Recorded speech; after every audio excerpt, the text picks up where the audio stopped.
ఇప్పుడు విద్యారంగం కానీ, వైద్య రంగం కానీ, రియల్ ఎస్టేట్ కానీ ఇవన్నీ కూడా గుప్పిడి మంది వెలమ చేతుల్లో ఉన్నాయి అని అంటారు. నిజమేనా అది? 100%. వాళ్ళు ఎంత అండి, 2,25,000 మంది, 0.5 కంటే తక్కువ పర్సెంట్ వాళ్ళు ఉన్నారు. కమ్మాళ్ళు ఇక్కడ ఉంది, వాళ్ళ 100% ఉండరు, 6-7% ఉండరు. ప్రతిసారి తలొంచితే భయపెట్టేసి ఊరిని భయపెట్టి ఊత్తని ఆత్తని బ్లాక్మెయిల్ చేసి తమాషాలా? కష్టార్జితంతో చేసుకున్నాయండి, కట్టుబాట్లతో వచ్చారు, కష్టపడ్డారు. ఇవాళ ఒక్కొక్కళ్ళు సామ్రాజ్యాల్లో కష్టపడితే వచ్చినాయి. ఫార్మా కంపెనీలైనా నిర్మాతలైనా దోసుకోవాలా, రాజకీయాన్ని అడ్డం పెట్టుకుని పదవులను అడ్డం పెట్టుకుని ఎవరు దోసుకోలే. ఇక్కడ కష్టంతో వచ్చారు, తెలివితేటలతో వచ్చారు. అక్కడి నుంచి ఆ సూట్ కేసులు 100 కోట్ల రూపాయలు తీసుకున్న వాళ్ళు తినడానికి లేకుండా పోయిన వాళ్ళు ఉన్నారు.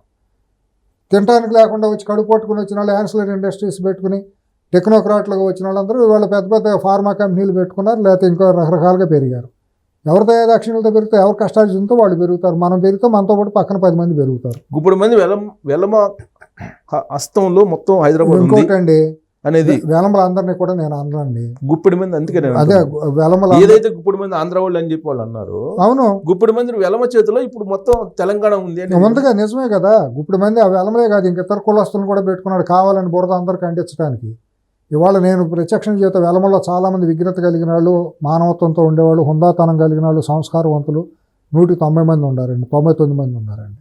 అందుకే గుప్పిడి అందాలి. వాళ్ళని మనం అందరిని అంటాను మిగతా వాళ్ళు చాలా మంది అండి. నేను కరీంనగర్లోను నిజామాబాద్ జిల్లాలో నేను వెళ్ళినప్పుడు వాళ్ళ బాధలు చూశానండి, వాళ్ళ అవమానాలు చూశానండి. పేరుకేమో ఇక్కడేమో ఊరినే వీళ్ళు చేసిన అరాచకానికి ఆ కులం మొత్తం అలరబడిందండి.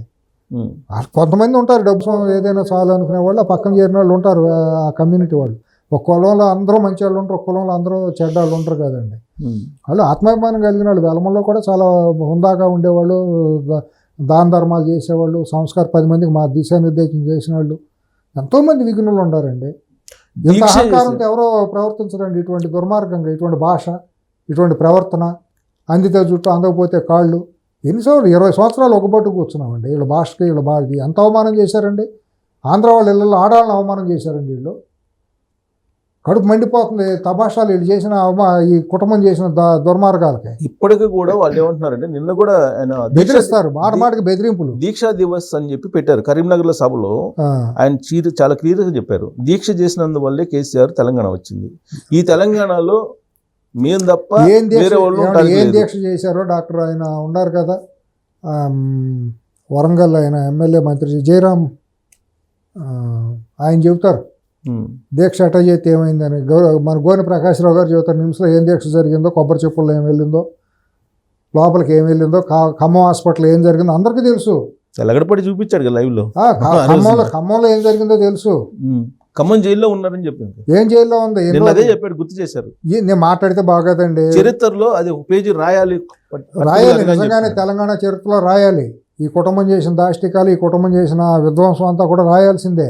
ఎంతమంది అమాయకులు ప్రాణాలను పొట్టబెట్టుకున్నారు, ఎంతమంది బీసీలు ఎస్సీలు యువకులు ఏమైపోయారు, వాళ్ళకి జరిగిన సామాజిక విధ్వంసం ఏంటి, వాళ్ళకి చెప్పిన మాయ మాటలు ఏంటి, 3 ఎకరాలు ఇస్తాను, అది ఇస్తాను, ఇది ఇస్తాను చేసింది ఏంటి, భూములు ఎట్టా కొలగొట్టబడినాయి, ప్రజాధనాన్ని ఏ రకంగా దొంగ స్కీములతో ఎట్టా దోసేసుకున్నారు, కాళేశ్వరం లాంటి దొంగ ప్రాజెక్టులతో, ప్రజాహితం లేని ప్రాజెక్టులతో.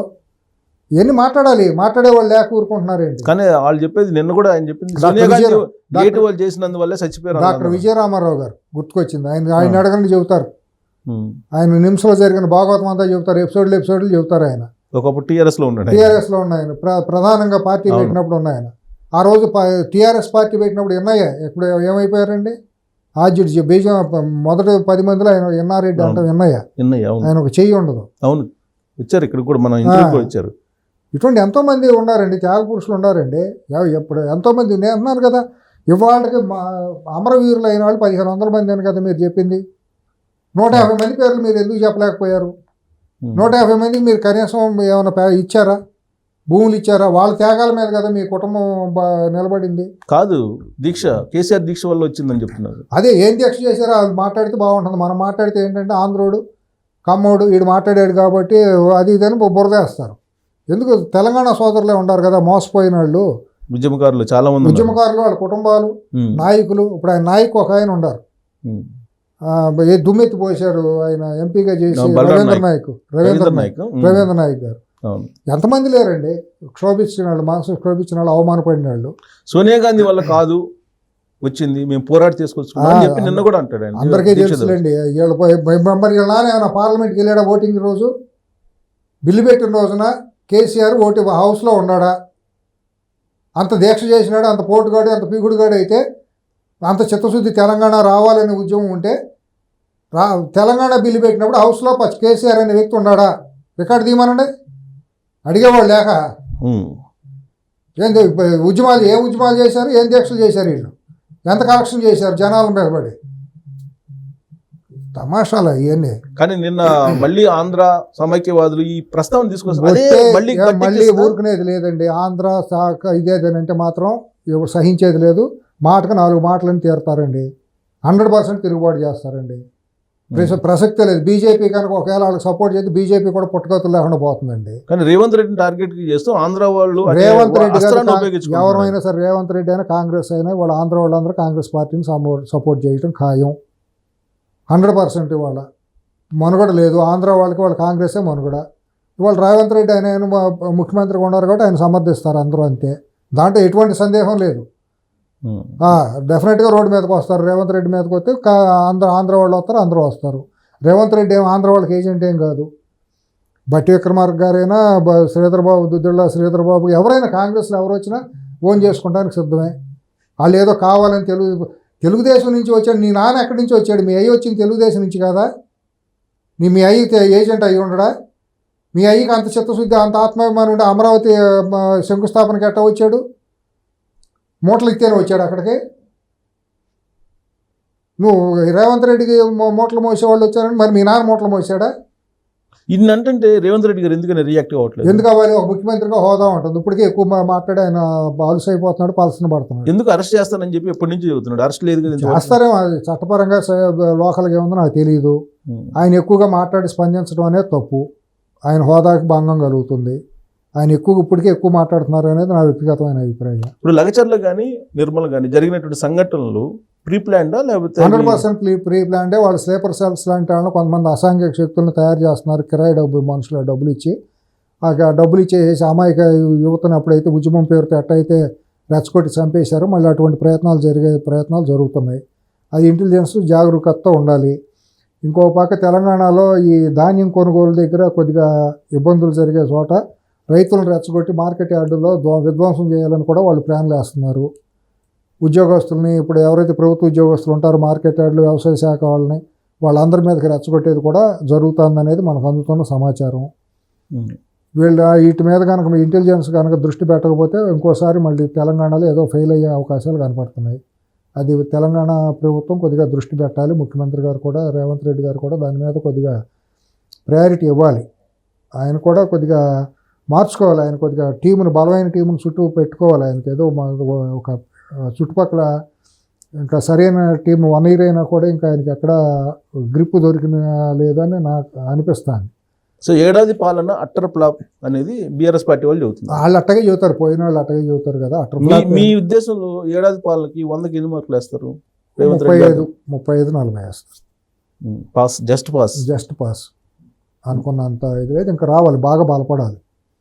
ఎందుకంటే స్ట్రాటజికల్గా కూడా ఆయన చాలా బలమైన మంచి వాళ్ళని ఇంకా టీమును పెట్టుకోవాలి. ఐఏఎస్ ఐపీఎస్లో కూడా ఇంకా స్టిల్ ఏజెంట్లు ఉన్నారు. బ్లాక్మెయిల్ చేసే పరిస్థితులు జరుగుతున్నాయి. రహస్య మీటింగులు పెట్టుకుంటున్నారు. ఈ సమాచారాన్ని పోలీసులు కానీ రెవెన్యూ వాళ్ళు కూడా ఇంకా తీసుకెళ్ళి అక్కడ మోసేవాళ్ళు ఉన్నారు. సేమ్ ఏపీలో పరిస్థితి ఇక్కడ కూడా సేమ్ మోడస్ ఆపరండి. సేమ్ ఒకే తానుపు మొక్కలు ఒకే కామల పిల్లలాగా 2 చోట్ల అదే జరిగింది. ఇవాళ ఏముందండి, 2004లో రాజశేఖర రెడ్డి అనేవాడు ముఖ్యమంత్రి అయిన దగ్గర నుంచే రాజశేఖర రెడ్డినే రోల్ మోడల్గా పెట్టుకుని నడిచినది కేసీఆర్ కన్సల్టంలోనే 2019-2024 మధ్య అక్కడ ఆంధ్రప్రదేశ్లో రాష్ట్రం నడిచింది. బహిరంగ రహస్యం కదా. ఇదే ఇక్కడ అక్కడ 2 ఇచ్చిపుచ్చుకునే ధోరణిలో జరిగినాయి. ఇవాళ ఇది సెట్ అవ్వాలంటే చాలా క్రూషియల్ టైం. 1 year అనేది మరి కాంగ్రెస్ విశిష్టమైంది కదా, డిఫరెంట్ ఇది ఉంటుంది కదా. అక్కడ ఇప్పుడు మనం చూస్తున్నాం 6 నెలల నుంచి అక్కడ మాత్రం ఏముంది, ఆంధ్రప్రదేశ్లో అంతా 40 ఏళ్ళు అనుభవం ఉన్న చంద్రబాబు గారినే తణుకు ఆడుతున్నారు. నడుస్తుంది ఇంకా. దాని మొత్తం రెసిడ్యూస్ అన్నింటినీ సెట్ చేయాలంటే మరి అది ఫాస్ట్గా ఉండాల్సిందే, తప్పదు. అది 2 ప్రభుత్వాలకు అతి మీద సాముగానే ఉంది. సో రాబోయే రోజుల్లో కత్తి మీద సాము సక్సెస్ అవ్వాలని కోరుకుంటాం. Thank you. కర్రసాము కత్తిసాములో మాత్రం వాళ్ళు సక్సెస్ అవ్వాలి. ఇటు రేవంత్ రెడ్డి గారు కాంగ్రెస్ ప్రభుత్వం, అటు కూటమి ప్రభుత్వం రెండు సక్సెస్ అవ్వాలనే కోరుకుంటా. ప్రజాహితార్థం తెలుగు జాతి అంతా బాగుండాలి. రైట్ అండి, థ్యాంక్ యూ. నమస్కారం. ఇప్పుడు లేటెస్ట్ డెవలప్మెంట్ ఏంటంటే ఒక ట్వీట్ చేశాడు కేటీఆర్, నేను టెంపరీగా రాజకీయాలకి దూరంగా ఉంటున్నాను. మరి ఏమంత- ఆంతర్యం ఏంటో అర్థం కాదు. ఏమంత సడన్ గా అంత జ్ఞానోదయం రాత్రి ఏమైనా సడన్ మర్రి చెట్టు కింద రావి చెట్టు కింద ఏమైనా కూర్చున్నాడు అంత సడన్ గా జ్ఞానోదయం అవటానికి ఇప్పుడు లేటెస్ట్ ట్వీట్ ఓ తెలీదు. టెంపరీగా నేను మరి టెంపరీ ఎందుకు ఇంకా ఒక ఈమోజీ పెట్టి నవ్వేది. ఇవన్నీ ఒట్టి మాట అండి. రేపటికి మళ్ళీ రాకపోతే అప్పుడు అడగండి. ఆ కుటుంబం రాజకీయాలకు దూరం అయ్యి ఉండటం అనేది అసంభవం. ఒకవేళ ఆ కుటుంబం అంతా కనుక బీజేపీ వెళ్ళదలుచుకుంటే భస్మాసురాస్త్రంలాగానే బీజేపీకి నష్టం జరుగుతుంది. అది కాంగ్రెస్ నెత్తిన పాలు పోసినట్టే అవుతుంది. బీజేపీ సొంతగా ఎమర్జీ కావాలి అని అంటే తక్షణమే తన చర్యలు తను తీసుకోవాలి. ఇప్పుడు ఆంధ్రప్రదేశ్లో ఉన్న కూటమే ఇక్కడికి వచ్చింది అనుకోండి, డెఫినెట్గా బీజేపీకి సేవ్ ఉంటుంది. అందుకే బస్సు వీళ్ళు స్పీడ్ అవుతుంటారు బీజేపీ దగ్గర కావడానికి. కావటానికి అవుతున్నారు. ఒక పక్క 10 లక్షల కోట్ల రూపాయల అవినీతి జరిగింది ఆ కుటుంబం ద్వారానే, ధరణీకరణ అనేది కళ్ళ ముందు అవన్నీ జరుగుతున్నాయి. ఆ పార్టీని కనుక వీళ్ళు చేరదీశారంటే వీళ్ళు కూడా అసాంఘిక శక్తులుగా బీజేపీ అయిపోతుంది. సమర్థించుకోలేని తప్ప అది. Simple equation. ప్రజల్లో ఒక వ్యతిరేకతగా ఉండాలని దగ్గర తీస్తే ఆ రెండో వాడు కూడా ప్రజా వ్యతిరేక అవుతాడు కదా. వాళ్ళు కాంగ్రెస్ చెడు అనాలంటే నువ్వు అవతల చెడు పార్టీని కొడితేనే కదా నువ్వు ప్రజల్లో ఇదయ్యేది. ఇప్పటికే 10 సంవత్సరాలు కాపాడుకుంటూ వచ్చి చాలా చారిత్రక తప్పిదం చేసింది బీజేపీ. ఇంకా అదే తప్పులు చేసుకుంటే సౌత్ ఇండియాలో ఆ బీజేపీకి పుట్టుకతులు ఉన్నాయి. సరే బీజేపీ వైపు కేటీఆర్ గారు ఎందుకని ఇప్పుడు G2 అంటే December 1 నుంచి వాళ్ళు ఏదో కార్యక్రమాలు పెట్టారు.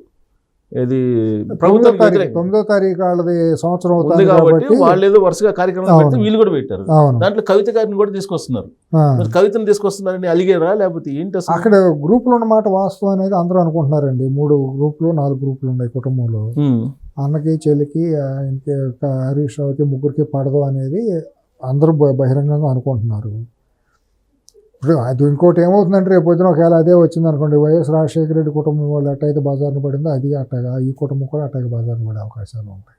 అంతేనంటారా? ఆస్తుల కోసం ఎట్లయితే కొట్టుకుంటున్నారో అక్కడ రేపు పొద్దున ఆ కుటుంబం కూడా తప్పదేమో మరి. ఈ పరిస్థితులు వస్తే ఆస్తుల కోసం మరి మితిమీరిన సంపద ఉన్నప్పుడు తప్పదుగా మరి. ఇప్పుడు కేటీఆర్ గారు ఏంటంటే ఎప్పుడు అరెస్ట్ అవుతారో తెలియని పరిస్థితి. ఆల్రెడీ కేసులు అన్ని దగ్గరకు వచ్చినాయి అంటున్నారు. సడన్ గా నేను రాజకీయాల నుంచి వదులుతున్నాను ఎక్కడ పోయినా వదిలిపెట్టదుగా. పాపం ఎక్కడ పోతుంది, చేసిన పాపం ఎక్కడికి పోతుంది. రాజకీయాల నుంచి వదులుతానంటే చేసింది ఎక్కడికి పోతుంది. ఇప్పుడు కాళేశ్వరం కూడా కమిషన్ చేశారు కదా. అవును. అది కూడా ఒకటి రోజు పుంకాలుగా బయటకు వస్తున్నాయి అసలు. మరి ఎన్ని ఘోరాలు, ఇవన్నీ మిషన్ భగీరథ ప్రాజెక్ట్ కట్టకుండానే 1000 కోట్ల రూపాయలు బిల్లులు ఎత్తేసింది. అట్లాగే కేసీఆర్ కంటి అద్దాల పథకం ఒకటి దాని మీద దృష్టి పెడితే అది కూడా బయటకు వస్తుంది. ఇప్పుడు లేటెస్ట్ ఫోన్ ట్యాపింగ్ ఆయన ఏదో ప్రభాకర్ రావు గారు రాజకీయ శరణార్థునిగా నన్ను గుర్తించండి అనేది పొలిటికల్ అసైలం అని చెప్పి చేశారు అక్కడ. అది ఒక రకంగా ప్రభుత్వానికి నష్టమే జరిగింది, కాంగ్రెస్ ప్రభుత్వానికి. అతను పారిపోయేదాకా మరి అంత టైం ఇవ్వటమో తప్పే. ఇచ్చిన తర్వాత ఇంత మేనమేషాలు లెక్క పెడితే అతను వెనక తీసుకొచ్చే చర్యల్లో వెనకబడి ఉంటుంది. తర్వాత హైడ్రా అనేది కూడా ముందు దూకుడు తర్వాత ఆగిపోయేటప్పటికి అది కూడా ఒక రకంగా నష్టం చేసింది. హైకోర్టు క్లియరెన్స్ ఇచ్చింది కానీ ఆ దూకుడు లేదు ఇవాళ. అది చేసే ముందే కొద్దిగా సమిష్టిగా కేబినెట్ నిర్ణయాలు తీసుకుని మాట్లాడితే బాగుంది. మిస్ఫైర్ అయింది. దాని మూలన నష్టం జరిగింది. ప్రజల్లో కొద్దిగా చెప్పుకోలేనిది. లగచర్లది అదే కంటిన్యూ అయిపోయేది. నేను క్యాన్సిల్ చేయడం తప్పు. SEZ ఫార్మా క్యాన్సిల్ చేశారు కానీ SEZ ఉంది. SEZ ఫార్మా ముందు కూడా ఫార్మా అనేది ఏం కాదు, ఒక SEZ గానే పెడుతున్నాను అని అన్నారు. ఇప్పుడు కూడా అదే చెప్పాడు. ఇప్పుడు అదే ఫార్మా అనే పదం తీసేస్తారు. అది ఇంటెలిజెన్స్ వైఫల్యం కనపడుతుంది మనకి అక్కడ. అది ఎందుకంటేనండి అంత మునిపి 2-3 నెలల నుంచే ప్రజల్లో ఒక మాట నలుగుతుంది. వీళ్ళు స్లీపర్ సెల్స్ లాగా రెచ్చగొట్టే ప్రయత్నం జరుగుతుంది. కేటీఆర్, హరీష్ రావు వీళ్ళందరూ. వాళ్ళిద్దరి మధ్య సింక్రనైజేషన్ లేదు. గుర్తుందా? మీరు ఒకటి అంటే ఒకటి ఇటు అంటాం. హరీష్ రావు, కేటీఆర్ ప్రతి స్టేట్మెంట్ని కౌంటర్గా పరస్పర భిన్నోద్రవాలతో మాట్లాడటం మొదలెట్టారు. దాన్ని మ్యాచ్ చేయడానికి నేను ఏదో విందు కార్యక్రమం పెట్టుకున్నాను. ఏదో పెట్టుకున్నా కూడా అది జరగదు. అది ఇంకోటి ఏమైందంటే ఇప్పుడు కేటీఆర్ చాలా అసహనంతో, ఫ్రస్ట్రేషన్తో రగిలిపోవడం మొదలెడుతున్నాడు. గత 1 year నుంచి తట్టుకోలేకపోతున్నాడు అధికారం కోల్పోవటాన్ని. ఏదో వాళ్ళ సొమ్ము లాగేసుకున్నట్టు, రాష్ట్రం అంటే వాళ్ళ కుటుంబం జాగీరైనట్టు ప్రజలు ఇచ్చారు మ్యాండేట్. ప్రజలు అప్పటికే 10 ఏళ్ళు భరించడమే చాలా ఎక్కువ భరించారు. ప్రజలను బానిసలాగా జమగట్టారు. వీళ్ళు లెక్కపత్రం లేకుండా ప్రజాస్వామ్యం అంటేనే అపహాస్యం చేసేసారు. అటువంటిది గెలిస్తే ఇష్టానుసారం మాట్లాడటం, లెక్క లేకుండా మాట్లాడటం, రెచ్చిపోవటం అనేది ఇదవుతూ వస్తుంది. మరి అది అంత సమర్థనీయం కాదు. అతను నిన్న కూడా ఒక స్టేట్మెంట్ ఇచ్చారు, సమైక్యవాదులకి చంచులు మోసేవాళ్ళు మళ్ళీ వస్తున్నారు జాగ్రత్త అని. మరి మీరు మీకు ఎవరు మోసారు సమైక్యవాదులకి? నీ పార్ట్నర్స్లో నీ పార్ట్నర్లు ఎవరు? రోజు నీ చుట్టూ పెట్టుకున్నాళ్ళు 10 ఏళ్ళ పాటు నీ చుట్టూ ఉండాళ్ళు ఎవరు? నువ్వెవరితో అంటకాయగావు? నీకు సంచులు మోసిన వాళ్ళు ఎవరు? నువ్వేమీ లేకుండానే నువ్వు చేసావా? కాళేశ్వరం కాంట్రాక్ట్లు ఎవరికి ఇచ్చావు? మిషన్ భగీరథ ఎవరికి ఇచ్చావు? నీ చుట్టూ ఉండే రాజులు ఎవరు? నీ అత్యంత ఆత్మీయులైన రాజులు ఎవరు? నువ్వు రోజు అక్కడ మోకిలా గెస్ట్ హౌస్ ఎవరిది? నీ చుట్టూ ఉండాళ్ళు ఎవరు? సినిమా నిర్మాతలు ఎవరు? సినీ స్టార్లు ఎవరు? నువ్వు ఇవాళ అవసరార్థం నువ్వు ప్రాంతీయతత్వాన్ని రెచ్చగొడితే ప్రజలంత అమాయకులా? 10 ఏళ్ల పాటు మీరు చేసిన పాపాలన్నీ పోతాయా? మీరు చేసిన సామాజిక రాజకీయ ఆర్థిక విధ్వంసం అంతా తెలంగాణలో మాట్లాడేవాళ్ళు లేరు కాబట్టి అదేమంటే ప్రాంతాన్ని అడ్డం పెట్టుకుని ఎడ్డోడైనా మడ్డోడైనా తెలంగాణ వాళ్ళు కావాలంటున్నాడు. ఎవరన్నారు? ఆయన అంటున్నాడు తెలంగాణ వాళ్ళు ఉన్నారు. ఇప్పుడు ఆంధ్రవాడు వచ్చాడు ముఖ్యమంత్రి అవుతున్నాడు. ఎవడన్నా కమ్మాడు ఎవడన్నా ముఖ్యమంత్రి అయ్యాడా? ఆంధ్రవాడు ఎవడయ్యాడు? వాళ్ళు ఏడుపంతా కమ్మాళ్ళ మీద. Direct I will come to the point. వాళ్ళు తెలంగాణ ఉద్యమాన్ని నిర్మాణం చేసిందే కమ్మ వ్యతిరేక ఉద్యమం అని. తెలంగాణ అనేదాన్ని వాళ్ళ ఉక్రోషాన్ని అడ్డం పెట్టుకోవడానికి కొంతమంది రాయలసీమ వాళ్ళతో చేరి ఇక్కడ చేరి కొంతమంది అమాయకులు రెచ్చగొట్టి చేసావు. వాళ్ళు ఏడుపంతా కమ్మాళ్ళ మీదే. ఇవాళ సంచులు మోయాలి అది ఇది అంటే నిన్నటిదాకా నువ్వు మోసుకుంది రాసుకుంది పూసుకుంది పడుకుంది ఎవరితో? ఈ జనాలు మాట్లాడరనే. ఎందుకంటే కొంత సహనం ఉంటుంది ఎవడైనా మాట్లాడకుండా ఉపేక్షించడానికి. ఎందుకని చెల్లెలు కట్ట కూడా హద్దులు ఉంటాయి. కానీ ఈ మధ్యకాలం ఒకటి మాట్లాడితే మల్లెపూతోటి మాట్లాడితే తమలపాకుతో నేను ఒకటి అంటే తాటి మట్టితో 4 అంటామని ఎవరైనా మాట్లాడతారు. వీళ్ళు ఇష్టానుసారం డబ్బు మాదం ఉంది, అధికార మాదం ఉంది, మేము భయపెడతాము, మాట్లాడకుండా ఉంటామంటే ఎందుకు మాట్లాడకుండా ఉంటారండి? వాయిస్ మొన్నటిదాకా ఎవడో అడగలేదు కాబట్టి మాట్లాడాల. ఛానల్స్ అన్ని వాళ్ళు గుప్పిట్లో పెట్టుకుని పెయిడ్ ఛానల్స్ అన్ని పెట్టుకుని వాళ్ళు భజనలు చేశారు కాబట్టి ఎవరికాడ మనసులో ఉంది లేదు. వాళ్ళు మీలాంటి వాళ్ళు పిలిచి మమ్మల్ని అడిగినప్పుడు మాలాంటి వాళ్ళు తప్పకుండా బయటపడి మాట్లాడతాం. కానీ ఇప్పుడు ఏమంటున్నాడంటే తరచు ఈ మధ్యకాలంలో రేవంత్ రెడ్డి గారిని చిట్టినాయుడు అంటున్నాడు. ఇప్పుడు వాళ్ళ నాన్న ఏమంటారో కనుక్కోమనండి. వాళ్ళ నాన్న సిద్దిపేట జిల్లాలోనూ తెలంగాణ వెళ్ళిన వాళ్ళు ఏమంటారో కనుక్కోమనండి. తను ఏమంటున్నారో కనుక్కోమనండి. బాడీ షేమింగ్ చేయటం హేళన చేయడం పెద్ద అది సంస్కారం కాదు, అహంకారం కిందకు వస్తుంది. ఎంత ఇప్పుడు అతను ఏమంటున్నారో నేను చెప్పలేక కదా, నా సంస్కారం ఉంది. రకులరావు అంటున్నారు. అదే రకరకాలు ఉన్నాయి. ఏదో కొత్త పేరు పెట్టినట్టు రేవంత్ రెడ్డి గారు సైకోరావు అని. ఏమని పెడతారని? అదే తామలపాకుతో అంటే తాటి మట్టుతో 4 అంటారు. ఎందుకు ఊరుకుంటారు? నా నోరు అనేది అద్దులో ఉన్నప్పుడు నేను గౌరవంగా ఉంటాను. నా అద్దు తప్పినప్పుడు నన్ను 4 అన్నారు, నేడి తెట్ట కుదురుతుంది 4 కాదు 40 మంది అంటారు. ఇప్పుడు ఆయన ఉద్దేశం ఏంటంటే చిట్టినాయుడు అంటే చంద్రబాబు నాయుడు గారు రేవంత్ రెడ్డిని పెట్టి నడిపిస్తున్నాడు ఇక్కడ అనేది ఒకటి. సమైక్యవాదులు సంచులు మోస్తున్న వాళ్ళు మళ్ళీ వస్తున్నారని అంటే మీరు చెప్పినటువంటి. అవునండి. ఇప్పుడు మీ నాన్న ఎవరో సంచులు మోసాడు? రాజశేఖర రెడ్డి పెయిడ్ ఆర్టిస్ట్ లాగా పనిచేయలేదా? రాజశేఖర రెడ్డి కన్సర్న్లో కదా పనిచేసింది. రాజశేఖర రెడ్డి మనుషులు కాదా తను చుట్టూ పెట్టుకుంది? ఎవరు మాట్లాడరు? ఎందుకు మాట్లాడరు? రాజశేఖర రెడ్డి కుటుంబానికి కల్వకుంట్ల కుటుంబానికి తేడా ఉందా? ఉందని చెప్తున్నాడు.